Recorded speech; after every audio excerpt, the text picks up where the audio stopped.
Welcome to Owner Insights, the podcast that uncovers stories about businesses and their owners. I'm James Orchard, Managing Director of the Crew Harris Orchard. In each episode, I sit down with a business owner to hear their stories. We discuss things like why they started their business, what was their motivation, the mistakes they've made, the lessons they've learned, keys to growth, and what they do differently. These aren't how-to guides or do-as-I-say tips, just real conversations between two business people. Join us as we explore what it takes to become a truly great business.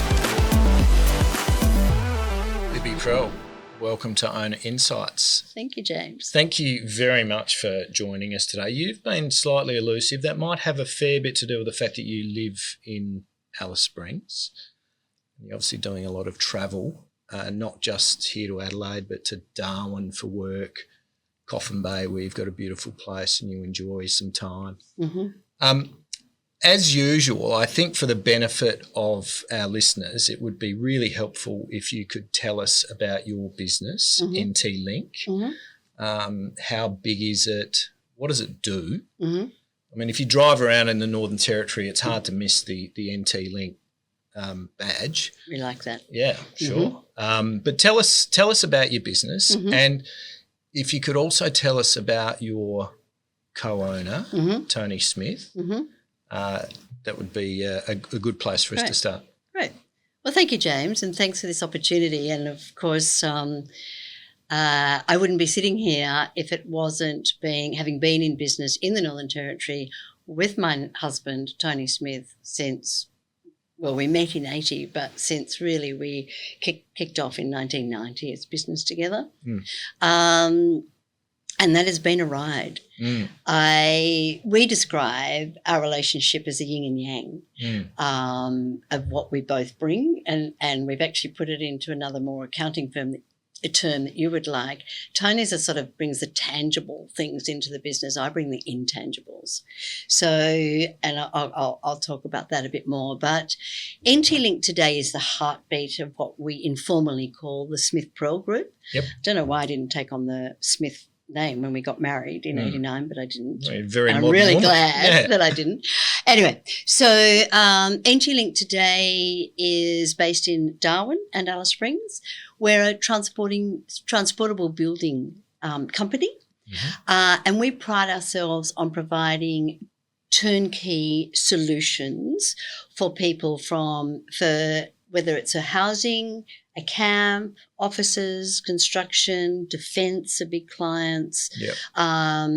That you could ring us and we would design, we would project manage. You might rent a 200, 400 man camp from us, yep. Transportable camp that we'll locate out into a remote place or a defence base, and we will transport it, we'll install it, we'll hook up the sewage system, all the services to it, electricity, etc. So we can take what we call a brownfield site and turning it in. Piece of dirt. Yep, piece of dirt. So piece of dirt, mining company discovers something in the ground. They ring you up and they say, we need a house for 400 people ASAP. We need to accommodate. Yep. And what they would start with, they'd want a fly camp.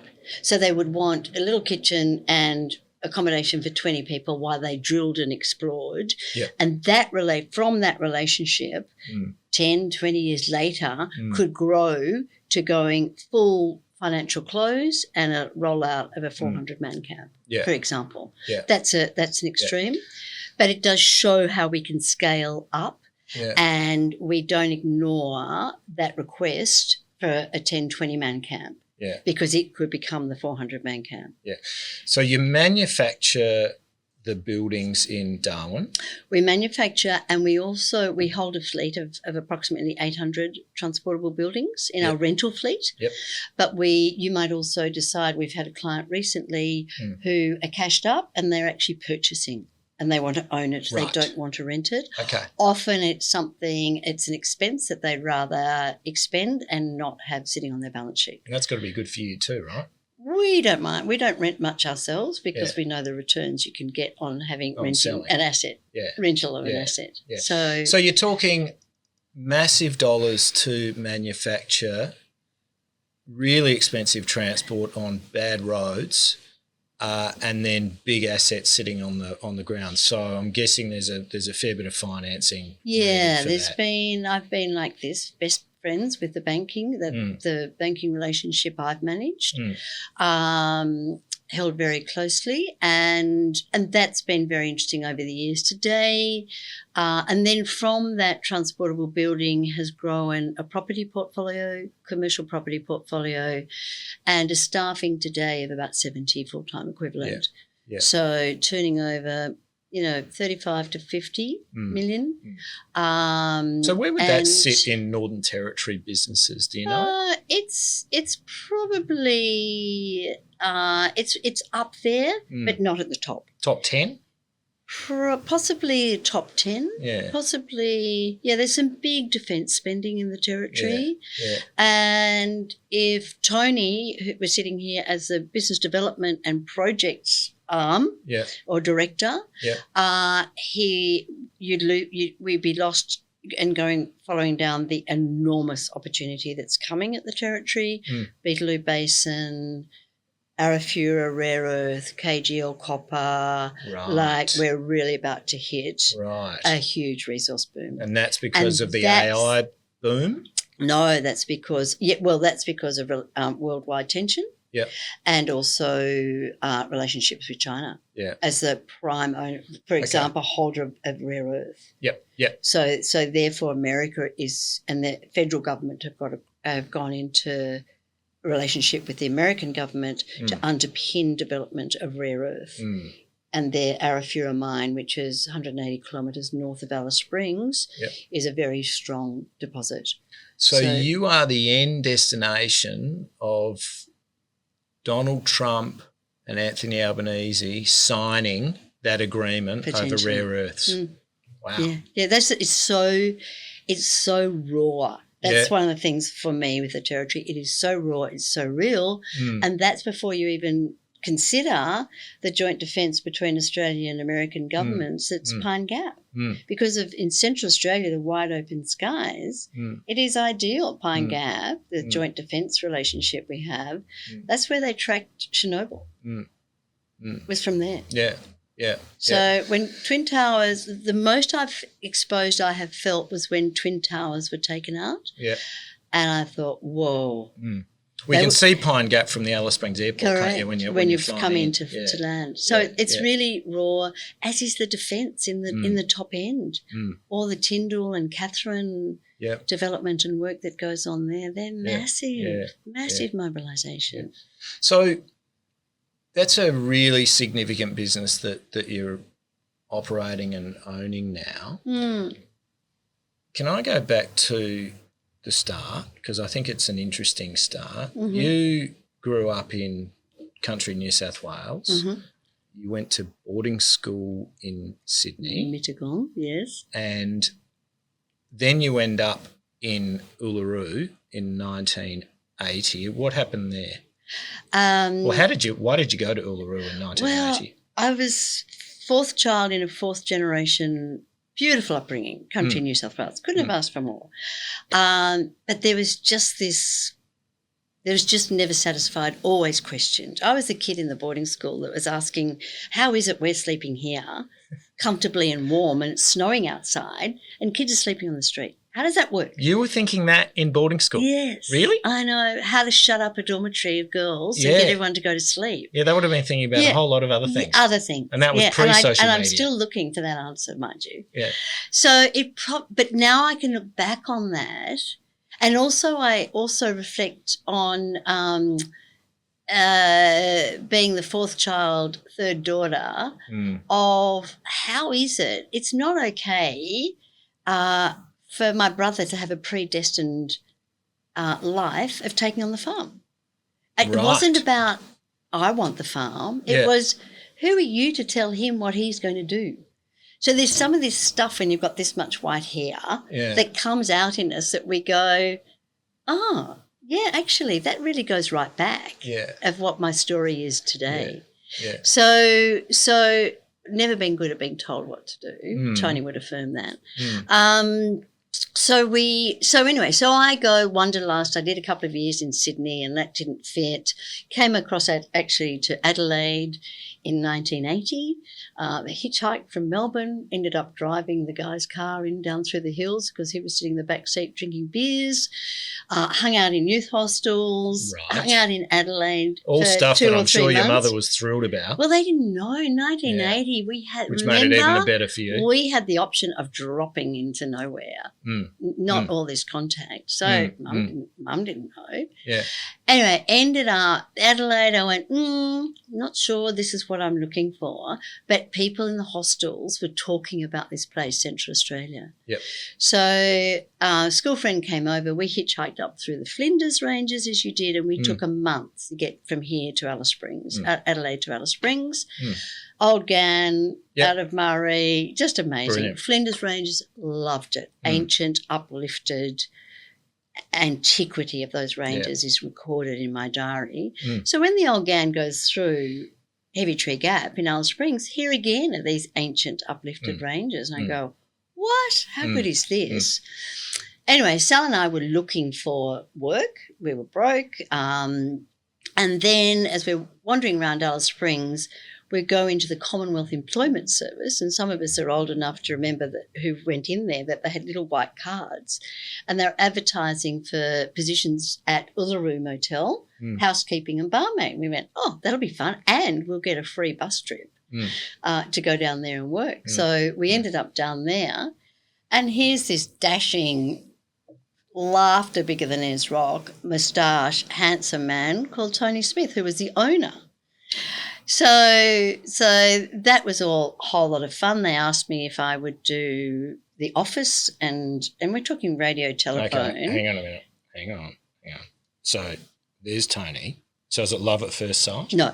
Right. No, it was laughter. Laughter at first sight. Laughter at first sight. So he's how old? He's 30, I'm 22. Ooh, okay. Yep. So, yep. And his 4-year-old daughter was there. Right. With the mother having gone off into the Netherlands. Yeah.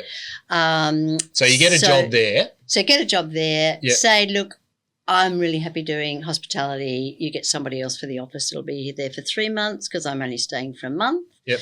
After 3 months, when I said to Tony, and it got a bit fun and romantic, and I said, well, look, it's been fun, but I'm going to continue on. He said, well, where are you going? I said, Queensland. He said, would you take Tanya back to her mother at Airlie Beach?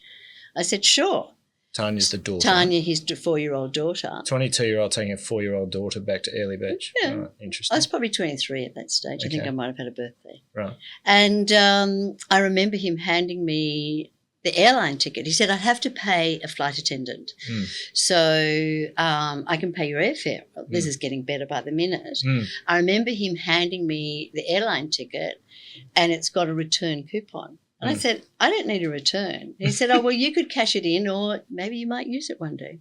Okay. So after a couple of months, Whit Sundays, it was just all a bit blue and bright green, and I was drawn back to the centre. So I rang him. I said, that return ticket. So the Whit Sundays are blue and beautiful and amazing, but you still want to go back to the red desert. Okay. I want to go back to those antiquated yes, ranges. And maybe something else as well. There's something, the soul and the spirit, and this fun, vivacious man. So we didn't muck around. He'd moved, and at that stage, the leases on the motels, the 4 motels, Yalara was being built. Ayers Rock Resort was being built. Red Sails in the Desert. Correct. Yeah, Red Sands and all those places, Yep. Sails in the Desert. And, I mean, at that stage, and it was just fun, like it was just party every night. I just thought, this is living. There is an amazing photograph of Tony sitting on a camel that's inside the hotel, and all these people standing around laughing. Correct. I mean, it really does set the scene or show what was going on and at that time. And that is just such a great his entrepreneurial spirit is something like I have never witnessed anywhere. Yeah. He arrived at Ayers Rock as a 24-year-old through the Rashids from Wilpena Pound. And as a pilot, he was old Keith's pilot. Yep. And when Keith said, Tony, you're going to have to stay here, at that stage there was 100,000 people, if that, visiting Uluru. And Tony said, well, I'm not staying here if I don't own it. In the bar one night. Kevin, not Keith, sorry. And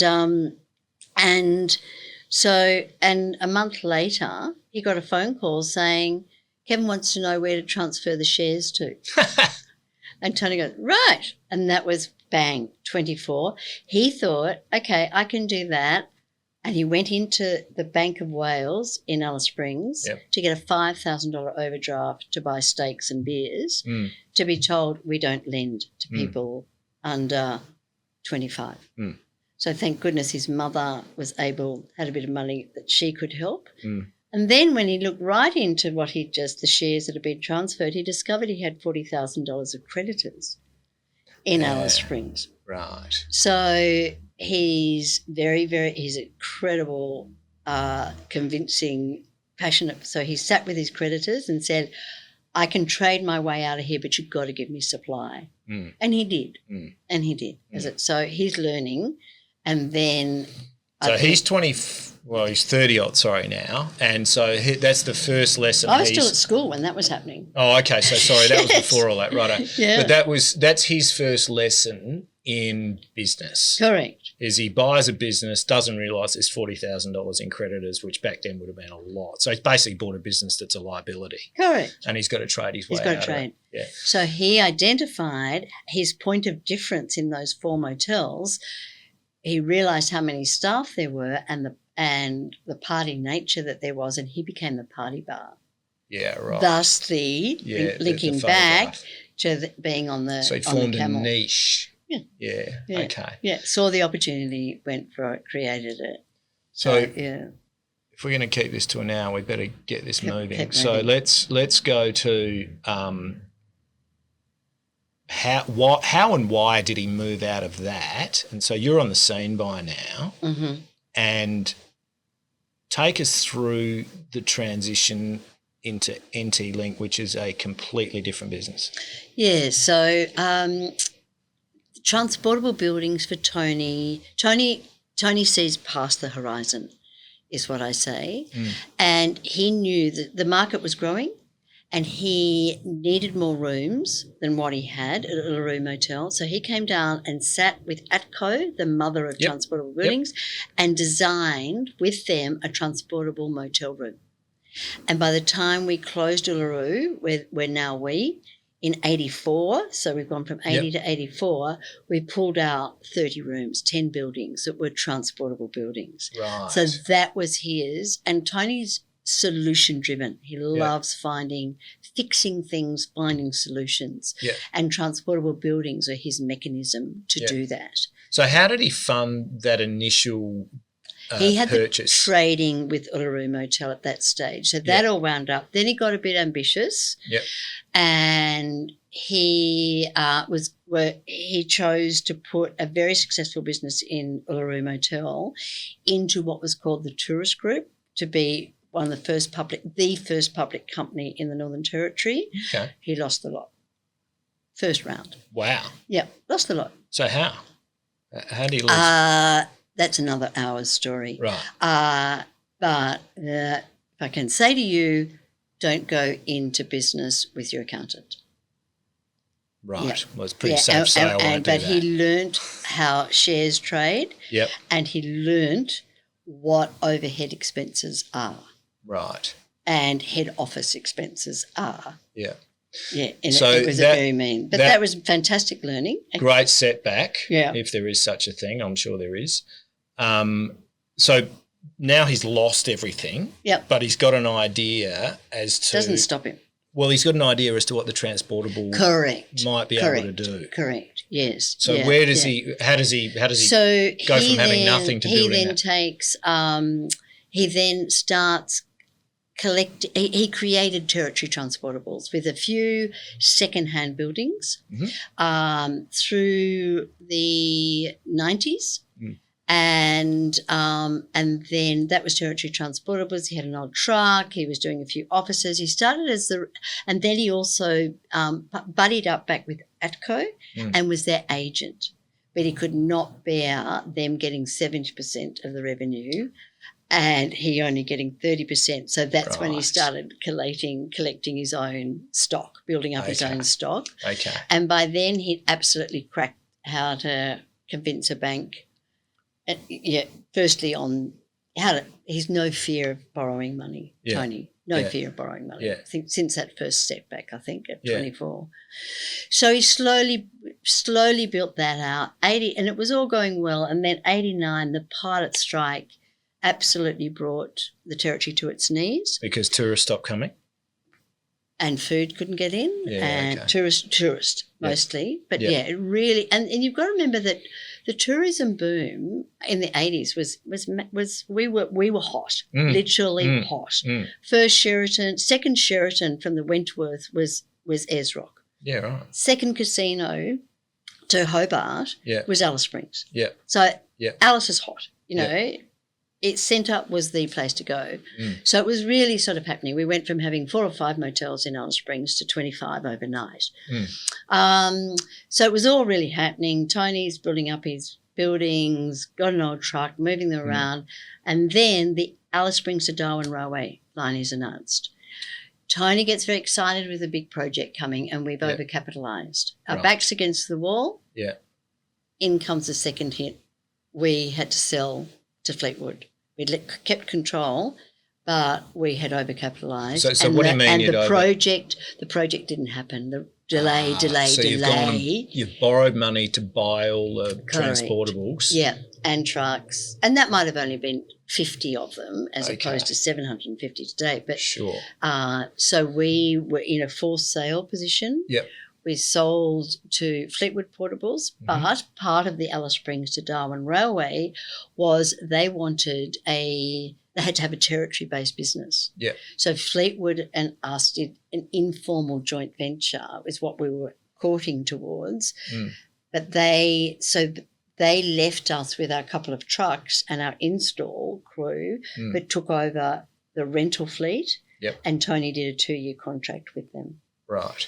And that was where and they bought the name Territory Transportables, and that's the story of the Alice Springs to Darwin Railway project was linking the NT link. Yes, so that's the story. So that's where the new brand came from. Yeah. And then within hours of his 2-year timeline, he already had identified in Queensland that there was a camp for sale and somebody needed it in Western Australia. So he's already doing the deals. Yeah. Just joining dots. So he's not perturbed by failure, clearly. He's had 2 now. He's had 1 at the hotel and now 1 that Fleetwood bought him out of. And as you say, from what I've seen, he is, his risk appetite is really high. He obviously had a deep belief in this business that kept him going. And you've talked about his ability to see ahead. Where does that come from? How? I mean, a lot of people would have just given up and said, this is too hard. I'm going to go and do something else. I think it comes from his passion and belief. It's not about making the money. Yeah. It's about belief and passion and a real entrepreneurial spirit, which I understand comes from his great-grandfather, Ern Smith. Right. Yeah. So who was in Adelaide. Yeah. Ern Smith's the retailers. Electrical. One of the first electrical supermarkets. Right. So if you like, or mega stores. So that was Tony's grandfather. Right. So I didn't know Ern. Obviously I knew his father, but that's what I understand is that gene pool was alive and well in Tony's story. You've had other things go wrong. Do you want to just tell us a bit about those and why failure has been so important to your success? Yeah, I think probably the biggest hit for me was we really got back on our feet with NT-Link. So this is post-1990 now. Post-1990, so Yep. we're now into this century. Yep. 2004, 2005. Again, we've got a resource boom. Mm-hmm. And there was a certain Andrew Forrest that wanted to take on the big two in the iron ore industry. Mm-hmm. And they wanted a string of camps from Port Hedland to the mine. So this is Fortescue. Fortescue. Yeah. Fortescue. Yeah. And Tony doesn't stop at him looking at the tender document and put it to one side and said no, but had made a few phone calls into the contractor in the meantime. Mm. So when they, as always, when they got the full price from whoever, it was 3 times their budget, came to us and said, would you do any part of it? So we did a negotiation and we did the two of the rail camps. We didn't want to do the mine site and we didn't want to do Port Hedland, which is in cyclone country. Yep. But we did do the 2 rail camps and we upped our borrowings big time. And on the back of the strength of the contract, we were able to borrow at that stage to fulfil the requirements. We put the camp in place and they had marked X marks the spot of this is where we want the camp, and it is in the Newman Shire.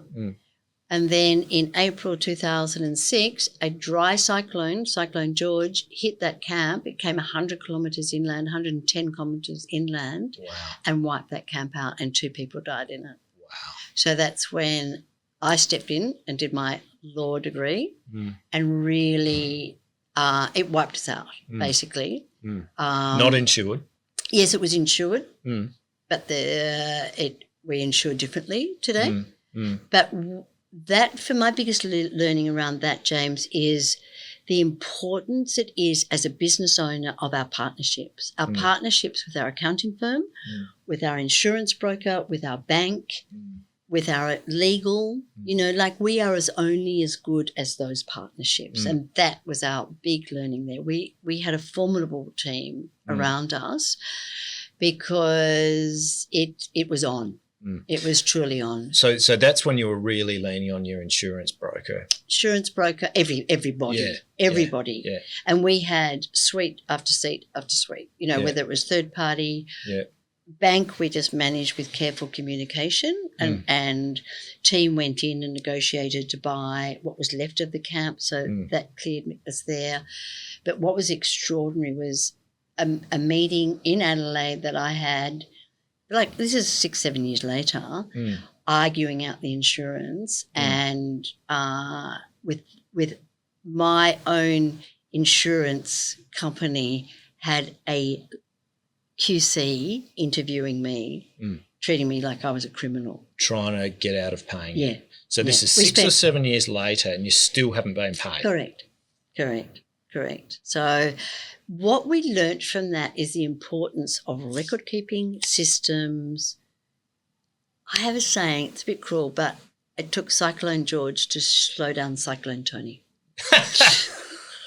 Right. We just had it. That's what it took. Yeah. That because he just wants to punch in, get that project done ahead of time, ahead of budget, and out of there. Yeah. So Tony is like a cyclone himself, but he needs you and others in the background. I mean, there's a lot of entrepreneurs who are like that. You have to have them. And so you've got to have the yin and the yang, as you say, where you've got Tony out the front doing the deals and making it all happen, and then there's a really significant back office that's making sure that when the actual T's cyclone comes, that not everything is lost. So that was that big lesson. There's another one, isn't there? No, they're the 3 big ones. They're the 3 that's big enough, ones. Isn't it? Yeah. That's He's only 75. Yeah. That's enough. So another feature which I'm keen to explore with you is you've got 70 people working for you or thereabouts. Yeah. I recall fondly coming up to Alice Springs to see you, and you invited us back to your house for dinner, which was a little bit unusual, I have to say. Right. Because we don't normally go to clients' places for dinner. But it was a nice thing of you to do. Then when we got there, we sat down and we helped prepare dinner. And then we had dinner and we sat around and talked for hours. And then we did the dishes. And anyway, it was just a great night. But it immediately made us feel a part of the family, the business, whatever it was. And it gave us a really interesting insight into the way you deal with people. Is that a fair sort of reflection? And what would you say about the way you look after your people and the sort of culture you try and have at your business? Yeah. Our people matter. Our people are our why. Our team are our why in business. We get such great challenges, learning, collaboration and enjoyment of working with our team. And, but it's sort of interesting in business, isn't it? Because you probably getting on the cusp of this, but we give birth to kids in a business about the same time. The kids grow up and leave home and then you're left still holding the business. So it's taken us about 10, 12 years to get it that, to get the model right to be independently owned, family owned and independently operated. Yeah. But it started in 2013. We appointed our first general manager. Yep. And that ended in tears after about 6 years. And we probably didn't know what we wanted either. We were probably still too operational. Why did it end in tears, do you think? Different expectations, obviously. We learned a lot of how to be better owners and directors. You've got to decide if you're in or you're out. And I don't feel we had decided we were right out. And you have to decide, you have to build a level of trust and you have to build really clear expectations as far as delegation of duties, who's responsible for what. Yeah. And you've got to be able to hold each other to account of that. Yeah. So you're talking really about moving from being an operational director to a strategic director. Correct, yeah. And when you become a strategic director, you're much less hands-on. So you'd appointed this general manager. And we're still hands-on. Right. Yeah. And you'll admit that. Yeah. Yeah. Yeah, of course. So where are you at now? Well, then we had my next lesson, never recruit a key position that you don't, do you know the expression chemistry check? That you don't do a chem check. So we recruited somebody from Sydney through COVID and we didn't do the chem check. And anyway, we agreed to part ways after about 18 months. And then I end up in the CEO role and Tony had health challenges. And then 2 years ago, I said to him, all right, I'm done. I'm cooked. I can get this business. We've got a really great team, particularly of executive, about 4 or 5 people. But I can get this business to be independently operated, but we've got to do some painful work. But you've got to get behind me and trust me on it. You can still be the owner, Tone. You can still be the director. But you can't be half in and half out of the operations. You've got to trust and let people make their own mistakes. And that's hard. So your tussle with Tony today is letting you be the strategic CEO and having him stay out of it and concentrate on the operations. My tussle with Tone today is reminding him how much he still has value he is to the business. But it's operational. No, to ask those questions, to ring the general manager and ask the questions. Why are you doing this? Have you thought about that? Have you done this lead on a BD? Are you, ask those questions. And we were really incredibly lucky to recruit. Again, we brought another business partner to our business in a lady from Sydney, Caterpillar. She did some really painful stuff with us of pulling us apart, talking about elephants in the room, what's working, what's not working. Tony and I had to leave the room. We had to come back. And that group of 6 people that were reporting to us went through of what to start, stop, and continue. And they presented that to us. So and that's pretty uncomfortable. So you are inviting conflict for the purpose, welcoming conflict for the purpose of actually getting better. Most people actually avoid that. How do you manage it and stay friends, stay married, and retain that culture, which I referred to earlier? You do it by being able to have these really healthy debates and strong conversations, being able to express it. It's how you express it. But from that, you build trust. And trust is the essence here. So if you can build trust, which Tony and my trust in each other is really deep. It's challenged at times, but we trust each other with what we're doing. And from that, then you can have the accountability piece. It's the Patrick Lencioni high-performing team it makes piece. A lot, It's really, makes a lot of sense. It's my new Bible, really. It's extraordinary. And this work started 18 months ago.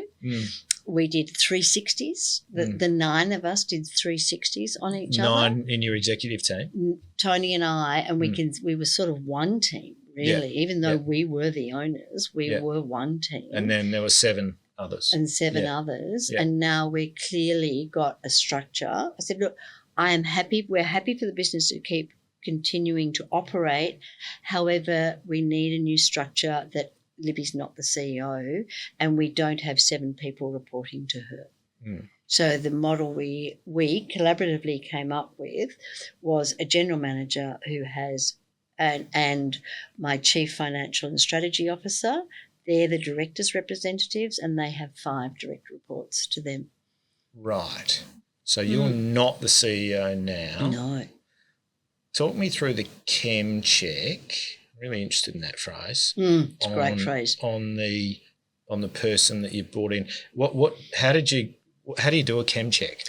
We're doing it. I did it with you around our kitchen bench. You didn't even realise. Yeah. Oh, well, yeah. Maybe. You rolled up your sleeves and you cut up the vegetables and you got in and you did your washing up. Right. That's a chem check. Right.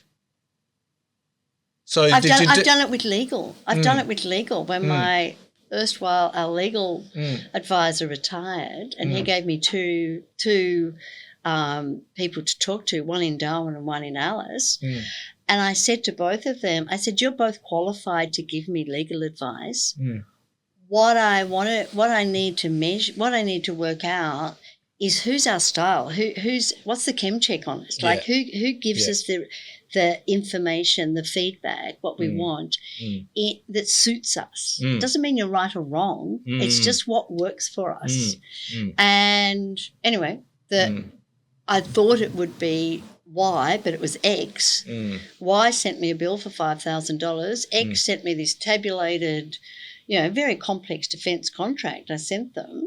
Both sent them the same thing, was totally transparent about it. And they and the person that's now our legal partner sent this tabularized, where instead of 10 pages of waffle. That I needed a thesaurus to understand it. But it's that's a chem check, like it's somebody. When you're in part, you don't have to be friends, but you need to want to have a beer together. You need to want to share a meal together. You weren't the only firm that came up from Adelaide, okay? Right. Well, so it's really simple things that you judge people by, your professionals by. Use here instead of here. And I'm sure it's the same with in all walks in all manner of things in life. That's a really, really interesting lesson. Yeah. So look out, anyone who's dealing with Libby Prell. If you get invited for dinner, you better go. So, you don't have to go because it might be your style. You might want to go out to a restaurant. Sure. Yeah, but you probably won't get the job. Well, you could because you could take it. Who knows? But it is. That's a chem check. Yeah. You've had some success. Success is relative, but you have really clearly gone off and done quite a few things outside of NT Link. I think we've heard where a lot of that drive comes from when you were a kid, really. Do you just want to tell us briefly about some of the things that you're doing and what gives you the satisfaction from doing those things? Yeah, I think for Tony and I, living in a community really matters, and a community is as strong as what you put back into it. Yep. We talked about Tanya in 1980. Sadly, she died in 2003. And we started the Tanya Smith Scholarship Fund at our local, at St Philip's College in Alice Springs. Yep. That's the one private school in Alice Springs? Yeah, there's Catholic and that's a private, and there's a Lutheran. Yep. Yeah, that's a whole. Yep. We started that scholarship out of our overdraft. We didn't have the cash. Wow. But we wanted a legacy for Tanya. Yeah. That scholarship today, I think, and many people now contribute to that scholarship. It was particularly for Aboriginal kids. It's now opened to all kids. And that's a great example of Tony was involved in the squash club in all sorts of ways. I was involved in the Tourist Association. We've always been involved in the community in some way. And so you're passionate about taking Alice Springs forward. Yeah, and we're a believer in Alice, I guess. We're a believer. It's going through a hard time at the moment. I think it's our female name, Alice, you know, well, kids on the actually, street and whatever. Can we just dwell on that for a second? Just watching Alice from the outside. Now, I've got great memories of Alice Springs from driving up to Darwin in 1994. And it seems, watching the news and following it, that it's in a rough place at the moment. Is that right? And if that is the case, what's caused that? It is right, and it's a great example of, if you talk to anybody, if I go, you know, I'm just mentally going up the Stewart Highway, starting at Port Augusta. In fact, I hear stories. I asked my sister-in-law, who lives in St Kilda, in Melbourne, what's the vibe? How are things in St Kilda, Jane? Her answer was, well, there's kids on the street, there are break-ins, I can't get into town because of protests and stuff going on, and it's not safe as it used to be. And I went, oh, that's what people are saying about Alice Springs. But I say that Alice wears her heart on our sleeve. We don't hide anything. And in Alice Springs, it's a black and white issue, if you literally. And what we've got is a lost generation of kids on the street that are safer on the street than they are in wherever their home is. And their homes, you know, there's often aren't safe. But was that the case 20 years ago? Why are they not safe now when they were safe 20 years ago? Well, I think that's an answer that is broader than Alice Springs. Sure. I feel, and I am not an expert, but I am that person that asks the question, why aren't I the kid on the street? And it comes back to that whole accident of birth. You know, how does that happen, that we were born into a life of 3 meals a day and an education, and then governments come in and try and fix things. Welfare, alcohol, layers on layers on layers. Where is the core of looking after the health and making people safe? It is extraordinarily complex, and I can't fix it. I do not have a solution for it. I can sit here proudly living in Alice Springs, and that triggered us 3 years ago. We lost our newspaper as Murdoch closed down a lot of regional newspapers, if I can go here. Yeah, sure. And Alice Springs lost our newspaper. We're very lucky that we've holidayed at Coppin Bay for nearly 40 years. And in 2021, we were in Coppin Bay, and I picked up the inaugural edition of the Eyre Peninsula Advocate, and I went, if Eyre Peninsula can have a paper, we can have a paper. I brought 6 copies back to Alice Springs. I was busy running a business, yada, yada, yada. And and then a group of us got together and we met with the Today Media Group. And when they came to Alice Springs, we could done business enough. Didn't ask them for dinner, by the way. And but we said to them, do you need capital? Do you need office space? What do you need? And it was when we said, there's no. It was when we said, if we buy a page a week, then would you commit? That's when they lent in to the conversation. And the we became the Babantua Alice Springs Community Foundation, and we bought a page a week to amplify all the good things about Alice Springs, which are extraordinary. Yeah. All the good things. Yeah, well, they must be. That then we got Deakin University, so we incorporated the association. We've just got DGR1 status. There's this whole movement of community foundations that is bringing up, strong in South Australia. Stacey Thomas and her team here, really amazing that's happening. So this whole philanthropic world is opening up. And you'd be instilling real pride back into the Alice Springs 100%. Community by doing that. And giving them a vehicle, giving the community a vehicle for community-led solutions. Yeah. Because I go out of my way to do a business class upgrade when I fly from Sydney to Alice Springs, because I can guarantee you there'll be somebody from Canberra that's coming to fix us. Yeah, right. And I have with 40 years with no idea. They don't know what these things are for. Ears are for listening. They don't know how to listen. And the community has solutions and they're not heard. So Community Foundation is an opportunity for the community to back the community. It's a really good insight into what private enterprise can do that governments just don't have the imagination for. So that's just a fantastic story. And it's amplifying, and it's long term. It's long term. A stronger future with a shared vision. It's coming. It's from the people for the people. Yeah. Look, just before we wrap up, I do want to touch on retirement, whatever that means. I know that with someone like Tony, retirement is not something that he would really look forward to, but I know that you're interested in things other than NT-Link. How's that conversation going, and how do you deal with any disagreements or struggles that you might be having about that particular issue?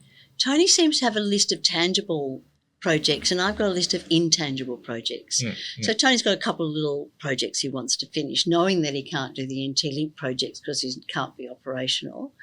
And mine are much more looking at strategically, what does a family office look like? What do we want to leave the kids? What is it? How do we do it? What does our giving look like? How do we strengthen our governance? And that you can walk out of the business. Well, I feel like I've elevated up, is what I say. Yeah. The business can go on without me. But importantly, was rolling out a 5-year strategic plan last year. So if something happened to Tone and I, the people who inherit our shares, they know, the shareholders who appoint the directors, they know the direction that the business is going. So for me, that it's getting the house in order, if you like, before you leave. So is Tony on board with that? He is. Yeah, okay. He is. He is realising of the benefits. I think it's easier for women. I think we give birth to our identity, really. I don't know. I can't spepe for men. I think that's, I think as a generalisation, of course you should never generalise, but I think what I've witnessed is women are much better at this stuff than men are. Right. The intangible stuff. Well, not just the intangible stuff, but having other stuff to do. Yeah, moving on. Yeah, and going on and doing other things. Yeah. Whereas the blokes sort of almost reach retirement with trepidation. It's the whole relevance. Yeah, relevance and all of that. Yeah. Whereas you can see from my face, I could not be a prouder mother of what I have done, of what we have done collectively with NT-Link. And you're happy to let it go. And our group. Yeah, I trust it. Yeah, because you can't do anything forever. Yeah. We're finite. Yeah. But what are you going to do? What will I do? I will do more hiking and walking. I will support the community more. And I will happily follow my daughters around whether it's the one that lives on a boat or whether it's one living in Japan. And I'll just blow with it. I'm happy to blow with the breeze. Yeah, well, that's great. Yeah, and what's yeah. Tony going to do? You'd have to ask him. He Well, will continue to. Yeah, I can leave Tony on a street corner, and he'll be talking, and he will, in the time that I have walked a kilometre that way and a kilometre this way, he will have walked. He would have spoken to 10 people. He is incredible. He loves. He would just chat to people. You cannot walk anywhere in Alice Springs without him stopping and talking to basically every single person. Yeah. Yeah. Doesn't matter whether they're the waitress or whether they're the owner of the place. Yeah. He's unbelievable. He might catch a few fish. Yeah. Well, look, Libby, it's been a great chat. Thank you very much. It's an amazing story of a New South Wales country girl heading off to Uluru, falling in love with the bombastic big owner, starting up a business, having lots of things go wrong, but learning that failure is a big part of success. And then to make the impact you're making in Alice Springs in such a meaningful way, I think is a really, really valuable legacy that you're leaving. So well done. You've got to give back to where you live. Yeah, yeah. But it's been great to have you, and thanks very much. Thanks, James. Thank you. No worries.